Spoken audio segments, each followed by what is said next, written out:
In this Warmaster video, we're going to take a look at the brand new full colour rulebook and the brand new full colour army book for 2023. Both of these documents are available to download for free from the author's website, and I will include a link below. But first, an explanation as to why both the rulebook and the army book have changed so significantly this year. It is no secret that the Warmaster hobby is growing. With the rise of 3D printing, an ever-expanding international tournament scene, and an increasing social media presence, more and more people have become aware of the hobby. And this does include the owners of the intellectual property, Games Workshop.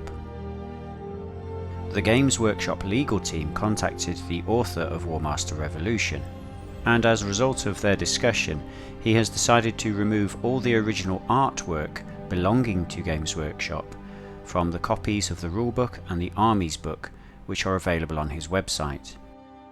Rather than see this as a negative, instead the author and the community as a whole have taken this opportunity to redesign the rulebook from the ground up, investing hundreds of hours to produce the high quality full colour documents that you see today. This really is a labour of love on the part of the author Alish Navratil. And we're also particularly grateful to professional artist Matthew Street, who has provided full colour illustrations for both books at his own expense. Many others from the Warmaster community, including Jan Zapatka, who assisted Alish in the typesetting and layout of the documents, have given up their time to assist the author with proofreading and suggestions for layout and clarity. I just want to take this opportunity to thank Alish and all those that were involved in the production of the rulebook and the Armies book in creating such high quality documents free of charge for the player.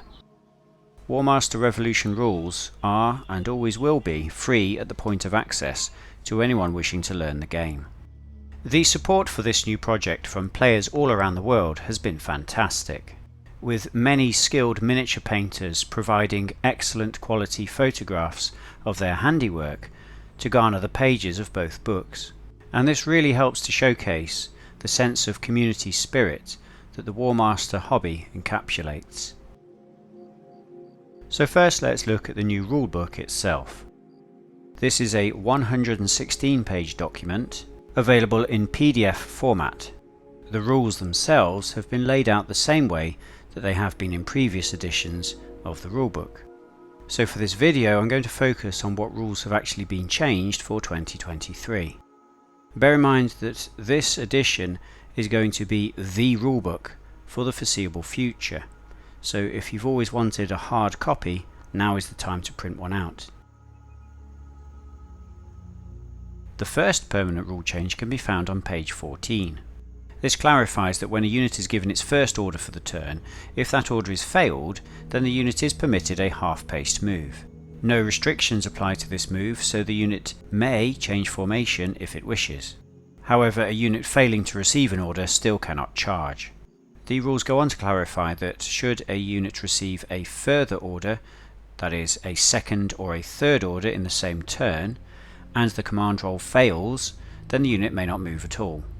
So essentially a half-paced move from a failed order is only available on the first order of the turn, and this now sets in stone as an official rule what was previously an optional rule. Speaking of optional rules, the next rule change can be found on page 15. This gives players the option to permit all characters to gain +1 to their command value when they issue their first order of the game. Command value cannot exceed 10 even with this bonus, but as this is an optional rule, you must ask your opponent's permission or check with the tournament organizer before employing it. Moving on to page 18, we can see that flying units have now been restricted to a maximum half-paced move of 10 centimeters, and this was intentionally designed to restrict the mobility of flyers, as previously their half-paced move was equal to their full-paced move. Moving on to page 24, we have another optional rule relating to light cavalry. Any cavalry unit with a 6-up armor save can evade in any direction, although this still must be in a straight line.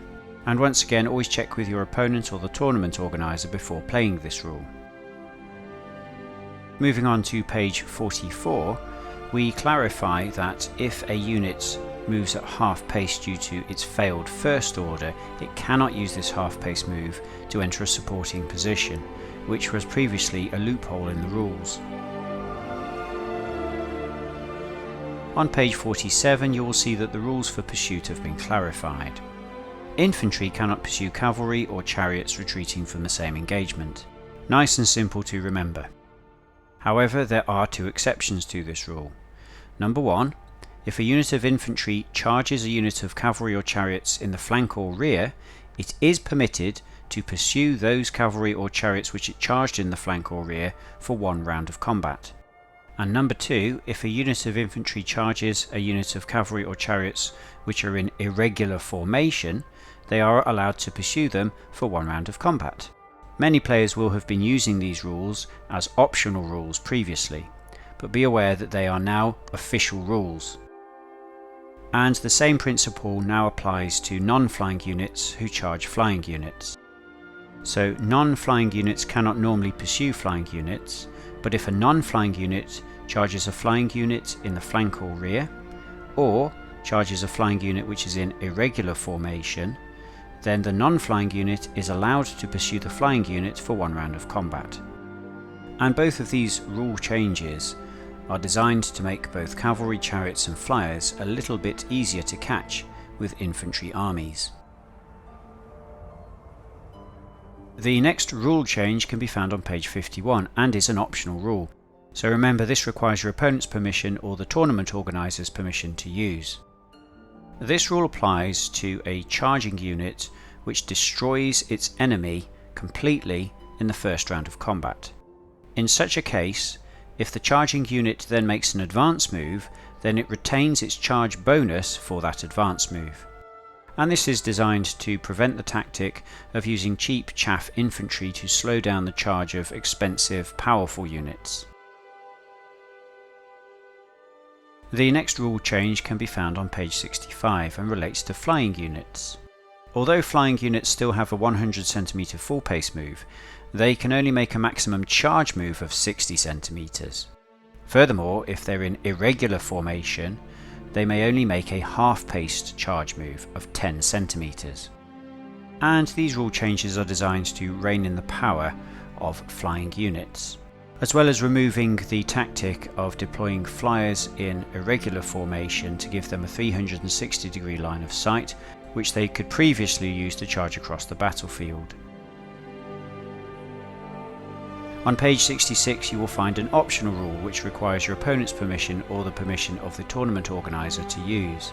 This again relates to flying units.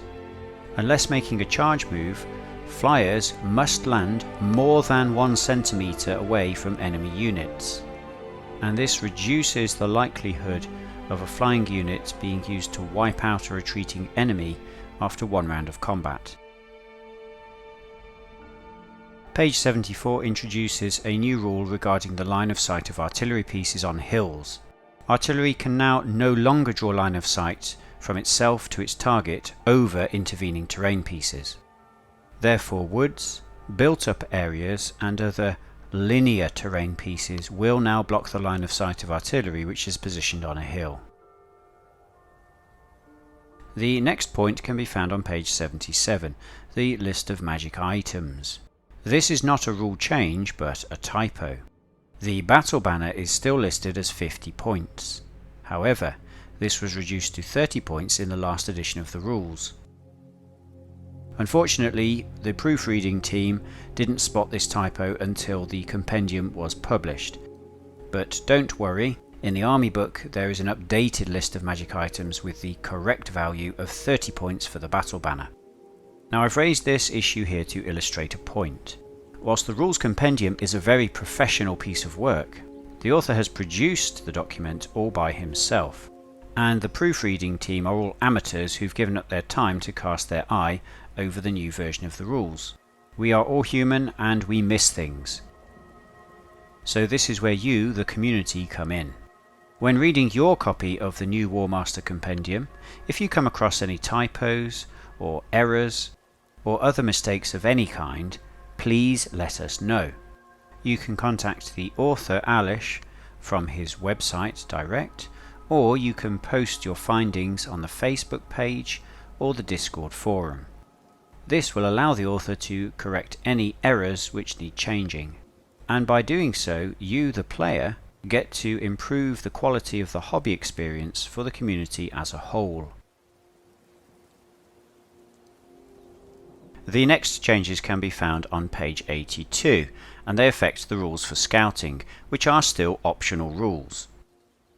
Units which have a scouting value of 3 still include flying units and flying characters, but also now include all units which can infiltrate. Units which now have a scouting value of 2 include any unit of cavalry with 6-up armor save, Vampire Count's Ethereal Host, Witch Hunter Warhounds, Norse Huntsmen, Beastmen, Beast Herd or Herdkin if they are deployed as ambushers, Empire Skirmishers, and any non-flying general. And units which now have a scouting value of 1 include any unit of cavalry with no armor save or a 5+ armor save. And this is a big change for units such as Chaos Hounds, which have dropped down from a scouting value of 2 to a scouting value of 1. It also includes Skaven Rat Swarms, Lizardman Skinks, and any non-flying Command 8 character. Units which previously contributed half a point towards scouting have now been removed. The changes to the scouting values of units are intended to even the playing field somewhat, by toning down armies that had access to fantastic scouting, such as the Wood Elves and Albion, whilst giving a boost to armies which struggled with scouting, such as Ogres, Empire and Witch Hunters. This concludes my summary of the changes to the Warmaster Compendium in 2023. Let me know what you think of these changes in the comments below, and also you can have your voice heard by posting your opinion on the Warmaster Facebook page or on the Warmaster Experimental Forum. Now let's look at the changes that have been made to the Warmaster Revolution Army lists for 2023.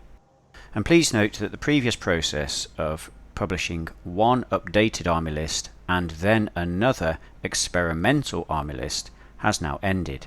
The changes that you will see in the new version of the Warmaster Revolution Army book represent all the consolidated changes to army lists over the last 2 years, but also a number of experimental changes to army lists which have been proposed this year.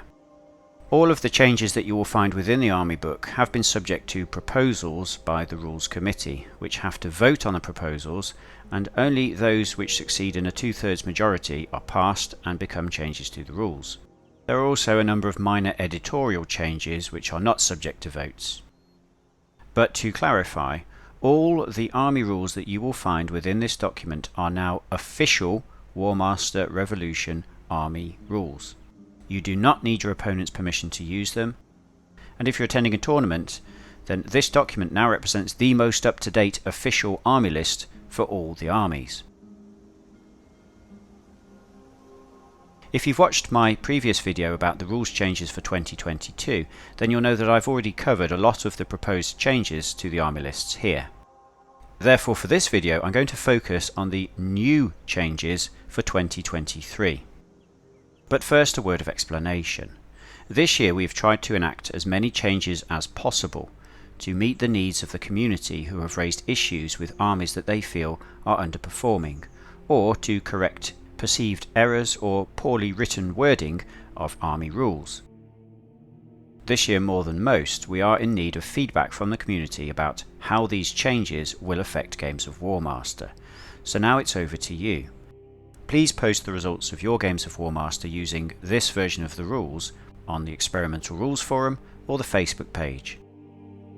We anticipate that it will take a while for the dust to settle, considering the amount of new changes that have happened this year. So when providing feedback, please base your arguments upon actual games evidence rather than just your gut feeling. If there is sufficient evidence to prove that a change has had a negative effect upon the game, then that change will be reviewed, and will often lead to a better option being revealed. Now, a word of warning. If you notice a change to an army list or to the wording of a certain rule, which I haven't covered in this video, it could well be that this is a typo. So please let Alesh know by contacting him from his website or posting what you have found on the Experimental Rules Forum or the Facebook page. We all want these documents to be the best version that they can be, so correcting any errors early on in the publication process will speed that up. Now on to the army lists. The first army list to receive changes this year are the Tomb Kings. Looking at the list, you will see that both the Bone Giant and the Sphinx have received a price reduction of 15 points each. And this is part of a general drive to reduce the cost of the most expensive units in Warmaster and promote the use of monsters, especially single stand monsters, who are often perceived to be not very cost effective when compared to cavalry or heavy infantry. Hopefully this change will promote some list diversity for the Tomb Kings. The next army list to receive changes is the Chaos Army. The first change you will see will be to units of Trolls. Their stat line is unchanged, but their special rules have changed. Trolls no longer suffer an automatic -1 command penalty when receiving an order. Instead, the distance modifier from the character issuing the order is doubled. This is a direct port from the Battle of 5 Armies rules, and makes Trolls much easier to command, provided you keep them close. Now, you will notice that Chaos Knights have not had a points reduction this year, even though they were subject to the same proposal as other very expensive units. In their case, the vote did not pass, so more playtest evidence is required to see if they do deserve a points reduction or not. You will, however, notice that Dragon Ogres have received a points reduction of 20 points, and this is designed to remedy their perceived overcosting. The next change is to the Chaos Spawn. The Spawn can now be ordered as an independent unit, but you suffer a -1 command penalty if it isn't part of a brigade which includes more non-spawn units than spawn units. Spawn cannot now be driven back by enemy shooting and never roll for drivebacks. However, they must always pursue enemies that retreat from them in combat and must always advance if able to do so. So these rules are designed to make Spawn work better when alongside infantry brigades, as they now can't be targeted by enemy fire to drive them back away from their supporting infantry, where they're left stranded for the rest of the game. The next army to receive changes are the Orcs. Firstly are the changes to Trolls, which we've already discussed in the Chaos list, and these help to make Trolls a much more viable heavy infantry option for the Greenskins.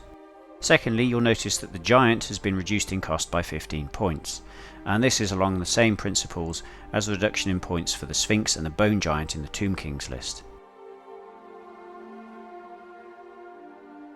Next, we have changes to the High Elves.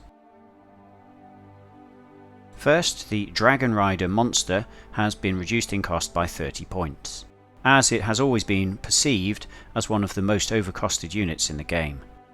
Secondly, the High Elf spell Storm of Stone has had the number of attacks changed from D3 attacks to 3 attacks, as previously the random number of attacks only slowed down the game and rarely had any significant impact. Next, we have changes to the Dwarf list. Here you will see that both Handgunners and Rangers have changes to their special rules. Firstly, one unit of Handgunners can now replace a unit of Dwarf Warriors per 1000 points, and they do count as the minimum number of Dwarf Warriors required in the list. This change is designed to promote list diversity and enable the Dwarf player to include a couple of units of Handgunners without having to pay the warrior tax first.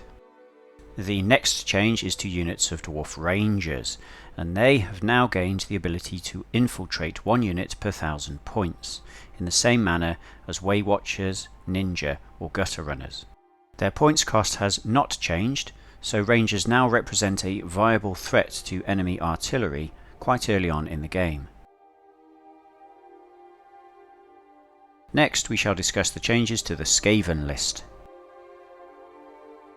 The first change you will notice is to Plague Monks. This is a minor change to their special rules which clarifies that they must pursue and must advance in combat, the same as every other Fanatic style unit. The next change you will see is to units of Gutter Runners. Gutter Runners have received a points drop of 10 points. Gutter Runners can also ignore the Under the Lash rule, which means characters no longer have to be within 20 centimeters to issue orders to them. And finally, Gutter Runners can also ignore the -1 command penalty for dense terrain. All of these factors make Gutter Runners a viable and quite threatening infiltrator unit. Next are changes to the Warp Lightning Cannon, which now has the profile of a High Elf Bolt Thrower. It's a unit of 2 stands with 40 cm range and fires 3 shots per stand. The point cost for the unit is now 60. In addition, it can move 20 cm at full pace and 10 cm at half pace, but when it shoots, if any of the unit's shooting dice come up as +1, then the unit becomes confused. So this now gives the Skaven a viable artillery option, and it's a vast improvement on the previous incarnation, which tended to self-destruct every game. Your artillery will now no longer get left behind by your infantry hordes, but it will occasionally confuse itself and prevent you from moving it next turn. And the last change to the Skaven list is the removal of the Skitterleap spell, which has now been replaced with Wither. Wither is a cut and paste of the Kislev Chill spell. So this now gives you a spell which is worth casting and is much easier to cast than the other spells in the list. Next we have changes to the Lizardmen army. The first change is to the Salamander unit. The restriction on how many shots a Salamander may shoot when it stands and shoots has been lifted, so it will always shoot with 2 attacks. And this makes it a more attractive option as an upgrade for your skinks. Next you'll see that the Stegodon has been reduced in cost by 25 points. And this is in line with the principle that single stand expensive monsters deserved a points reduction. Next we have changes to the Kislev list. Firstly, a word on the Winged Lancers.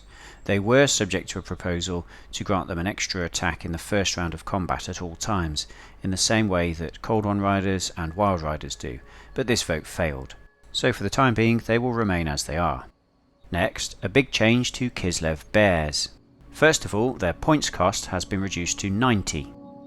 They can now brigade freely with other infantry but cannot support them or be supported by them. They've lost the special rule which grants them extra attacks in combat if they beat the enemy, and they can't claim defended status if they're not in dense terrain. A good role now for Bears is as a backline sweeper unit to protect against enemy flyers, where they can now babysit your vulnerable missile infantry. Next you'll notice a change to the War Wagon, which has been reduced to 4 hits and a points value of 125. The special rules for the War Wagon have also been clarified. It is now permitted to move up to 5 centimeters whilst in Lager formation. And with a reduction in hits from 5 to 4, it's no longer such an indestructible artillery piece, whilst the reduction in points cost makes it a more attractive option. Next we look at the Dark Elf army list. First you will notice that the War Hydra has been reduced in cost to 125 points, and this is in line with the general points reduction of all single stand monsters. And secondly you'll see that the Cauldron of Blood has been clarified to be a chariot mount for a sorceress, and this nicely removes the loophole where previously a Cauldron of Blood mounted sorceress could enter woods or other dense terrain. Next we look at changes to the Demon army. You will see that Demon Beasts have had a points reduction to 200 points, and the Greater Demon has had a points reduction to 280 points. And these are both following the principle that the most expensive monster units need a points reduction. Next we look at changes to the Araby army. Here we see that Desert Riders have been reduced in cost to 75 points. And this is part of a general price reduction for all fast cavalry units with that stat line. They've all been reduced from 80 to 75 points. Next we look at the Dogs of War army list. So firstly you'll see that pikemen have gone back down to a 6-up armour save, but have received a 10-point price reduction as compensation. This is because it was felt that pikemen with a 5-up armour save for 60 points were simply too good. So this was the compromise solution. Next you will see that light cavalry has had a 5-point reduction in cost, the same way as Arab desert cavalry. And lastly you'll see that the giant has come down by 15 points, in the same way as the giant in the orc list. Next we look at changes to the Ogre Kingdoms list.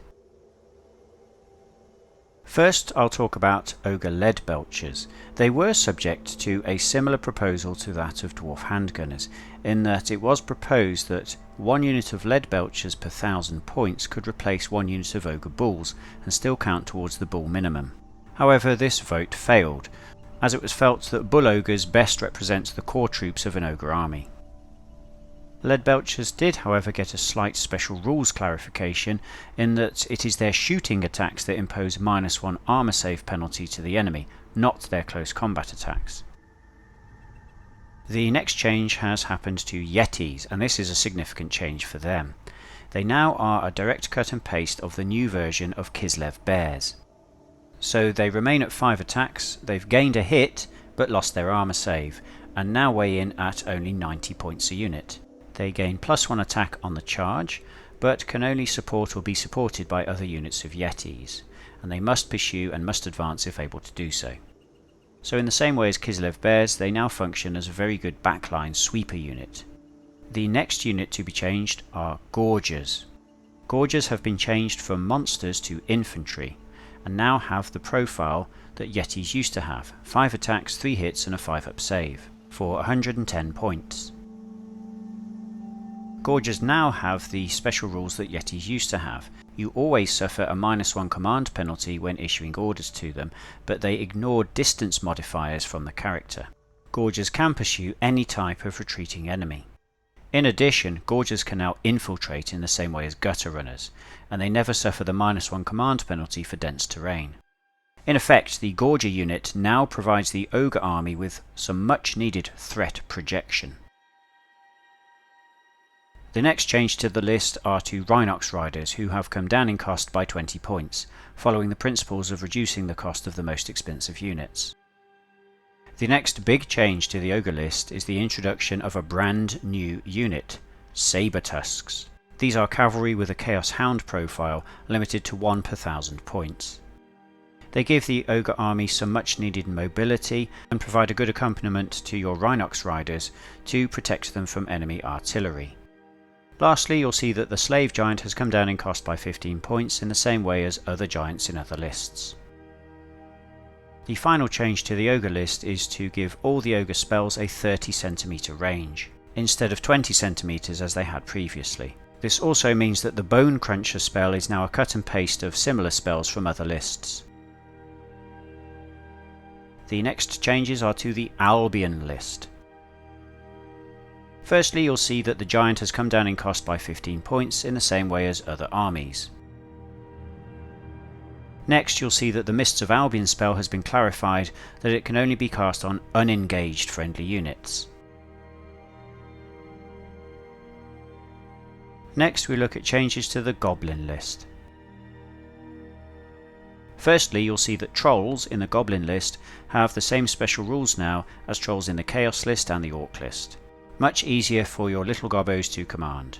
Next, you'll see that the Giant has come down in cost by 15 points in the same way as other lists. There was also a proposal to give Goblin characters a command boost, allowing them to add 1 to their command value when issuing a brigade order to brigades of 4 units. However, this was felt to be a bit too cost effective and the vote failed. You will now see a clarification to the Goblin War spell, in that it now affects all Goblin units, including Squigs, Wolf Riders, Wolf Chariots and Pump Wagons.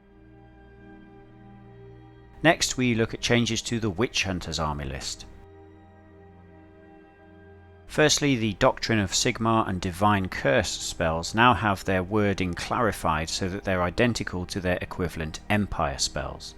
And the Holy Fervour spell has its casting value clarified to 4+, so that it's identical to similar spells from other lists.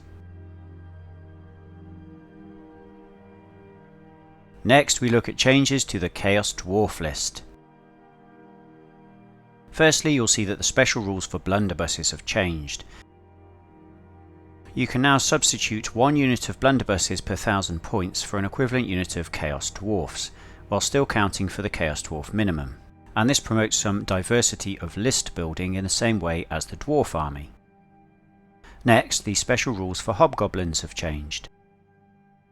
You are now permitted to brigade Hobgoblins or Hobgoblin Wolf Riders alongside units of Orc Slaves or Black Orcs, provided there is a Chaos Dwarf unit in the same brigade. And this is designed to increase the likelihood that players will pick Hobgoblins instead of Orc Slaves. Next, you'll see that Hobgoblin Wolf Riders have come down in cost by 5 points in the same way as other light cavalry choices. The next change is to the Chaos Dwarf heavy artillery options. You are no longer restricted to an either-or choice between the Earthshaker cannon and the Death Rocket. You can now take both options for every 1000 points of your army. And this now makes Chaos Dwarfs the army with the most artillery choices of all. There was a proposal to give a command boost to the Chaos Dwarf General when issuing orders to units of Chaos Dwarfs only. But as this would in effect create another Command 10 army, this proposal failed the vote. The final change you will note is to the Lamassu special rules. The Lamassu now grants you a once per turn dispel attempt on a friendly unit within 30 centimeters, in effect a less powerful version of the Dwarf Runesmith's dispel ability. And lastly, you'll see that the Chaos Dwarf spell Volcanic Eruption has had the number of attacks changed from D3 to 3, in the same way as the High Elf spell Storm of Stone. Next we look at the Wood Elves. Here we see 2 spell clarifications. First of all, Tree Singing can only be cast on unengaged friendly infantry units, and secondly, Fury of the Forest now grants 3 shooting attacks instead of D3, in the same way as the High Elf spell Storm of Stone. Now we look at the Beastmen army list. Firstly, you'll notice that Centaur Cavalry have been reduced in cost to 75 points, in line with all other light cavalry, with those stats. Next, you'll see that Dragon Ogres have come down in cost to 230 points in the same way as the Chaos list. Likewise, the Chaos Spawn also has the same special rules as the same unit in the Chaos list. The Dragon Ogre Shaggoth has come down in cost by 15 points in line with other giants. And the Tuskor Chariot mount option for characters has now finally been reduced to 1 per 1000. Looking at the Beastman unit's special rules, we can see that all Beastmen infantry now benefit from ignoring the -1 dense terrain penalty when in woods. We've also clarified that Beastmen units which choose to infiltrate cannot be placed in base contact with the enemy. And finally, we've clarified the Screaming Arrows spell in that it is drive back rolls for confusion, which will confuse the enemy on a 4+, instead of the normal 6+. Now we look at the Norse army list. Firstly, you'll notice that the Storm Giant has come down in cost by 15 points in the same way as other giants, and also the War Mammoth has come down in cost by 20 points in the same manner as the Stegodon. However, the big change for the Norse list is that Valkyries are now a unit identical to Pegasus Knights, and you can take 1 per 1000 points. You also no longer need to take a Horn of Resounding in order to field Valkyries. This change finally gives the Norse player an effective flying unit, which is far more cost effective. In addition, the rules for the Horn of Resounding have now been changed so that it's simply a chariot mount for a Shaman character and grants him +1 command for 1 turn, in the same way as a Dogs of War pay wagon. Overall, Norse now have some much more affordable options other than spamming Huskars. The next army we shall look at is the army of Cathay. The Cathay army list has finally been released as an official Warmaster army. You now no longer need your opponent's permission to play Cathay, and they're now tournament legal. Rather than go into detail as to what the army list contains here, I will of course do a faction focus video in the future. And the final army list in the book is Nippon. The main changes between the current list and the previous experimental list are that Ashigaru are now min choices 1 and Samurai are min choices 2 per 1000. The Ronin unit has been replaced by the Mikata unit, which is a cut and paste of Empire Flagellants. The Ninja are now down to 60 points and are a cut and paste of the Gutter Runners. They also ignore dense terrain penalties. And finally, the Komainu are now a Temple Demon version of Direwolves from the Vampire list. The Nippon army also has an army-wide special rule called Honour and Duty, which means when calculating the withdrawal point or break point of the army, you count it as being 1 point higher than it ordinarily would be. Again, I'm not going to dwell on the individual unit entries in this video, but will do a faction focused video on Nippon in the future. Next, we will look at the Regiments of Renown optional rules. Regiments of Renown allows you to field famous units or characters from the Warhammer world in your Warmaster armies. As with all optional rules, you should seek your opponent's permission before using them, or check with the tournament organiser to see if they're permitted in that tournament. You can hire 1 Regiment of Renown per 1000 points in your army, and they will replace 1 limited option choice from your army list. Certain Regiments of Renown are restricted to certain armies, so please make sure you can hire the unit before you buy it and paint it up.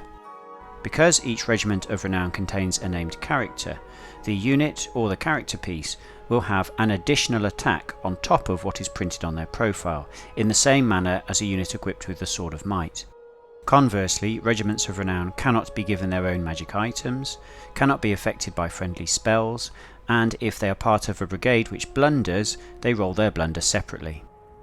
Regiments of Renown are a great way of mixing up your normal army selection for friendly games, and can provide you with that extra little boost that you feel your army is lacking. But more importantly, they're a very thematic addition to the Warmaster army lists, and give you a great variety of painting and modelling opportunities. Lastly, at the end of the army book we have a summary of the magic items from the main rulebook, and this list definitely has the correct points values.